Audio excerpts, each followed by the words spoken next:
Rob Kirby. Hello, Roy. Lexington Catering, chef director. Busy man. Why cookbooks?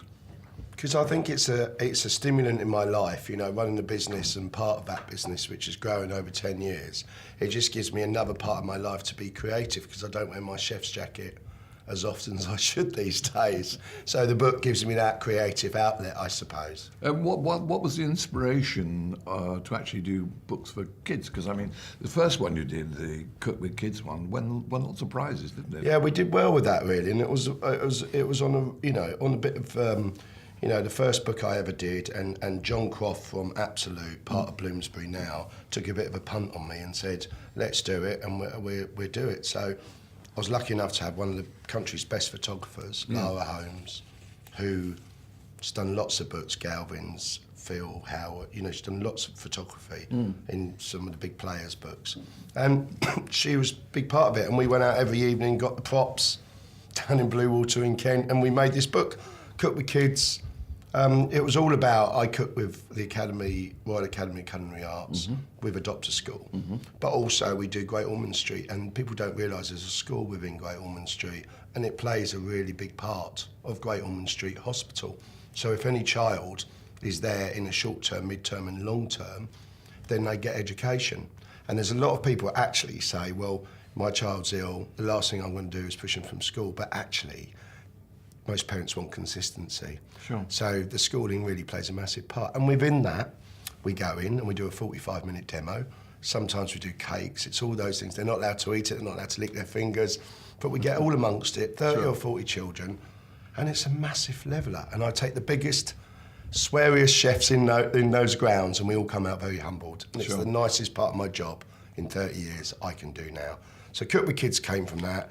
Yes, you're right, it went on to win a Gourmand in the UK, and then went on to the World Awards, and it won for Europe, for the best charity book in Europe 2 years ago. Fantastic. So, yeah, amazing. Well, you've got Heston to endorse I it, which is really nice. I know. Do you know the nicest thing about our industry? You pick up the phone, and the guys, they always keen as mustard to help. Nothing's too much. And even with the last book, I phoned up for quotes, various different chefs, from Angela Hartnett to Tom Kerridge, who are friends, and they went, Kirby, no problem. And it's fantastic how the industry all pulls together, really. So yeah, it's a nice story. It's tremendous. Well, when did this one come out, the second book? Only 2 weeks ago, Roy. Oh, right. But you know what, when you write it, like I said to you about a year ago, you're writing it about a year ago, and nobody knows you're actually writing. So now it's all done, dusted, and I'm thinking about the third, it's all buzzing around. But yeah, it's a lovely book, and it's all about families cooking together.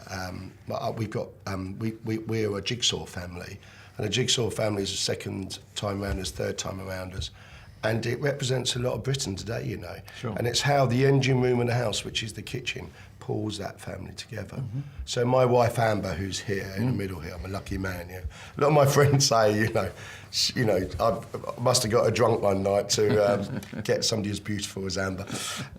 But she pulls the children together, and whenever, as we've all grown as this jigsaw family, whenever there's trouble with the family and how it works, Amber will cook with them, and it's time well spent.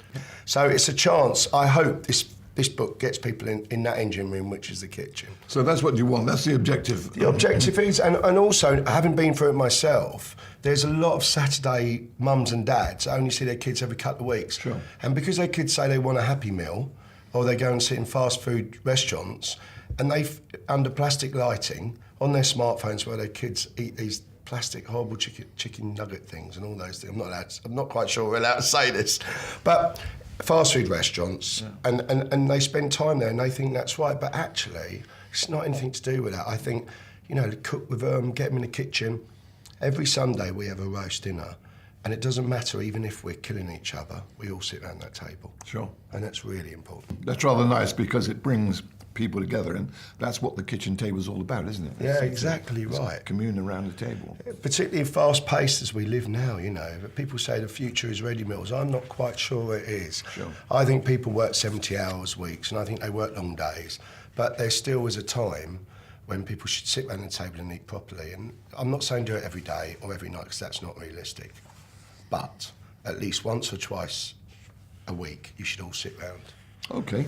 Now, the book is very interesting because there's obviously very much family involved in it. Yeah. But the recipes go from quite extraordinary things, don't they? Pistachio and cranberry biscotta, which is, pretty sophisticated. Yeah, there is. All the way through to best ever cheesy beans on I toast. know, but that is the best beans on toast, right? But what I tried to do with the book, I wanted to do a 7-day week. So it's got longevity in that. It's mornings up late for the bus, granola bar, to yoghurt swirlies, to 20-minute lunches, to money's too tight to mention end of the month.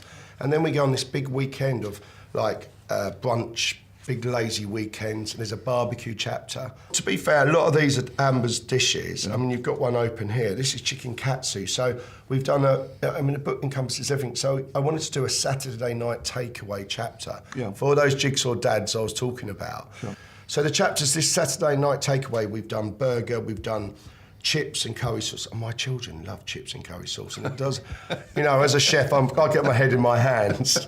They love chips and curry sauce. So I've done the chips and curry sauce, but homemade. Sure. A buttermilk chicken, a Saturday X Factor open steak sandwich with a tempura. Well done. It's fantastic.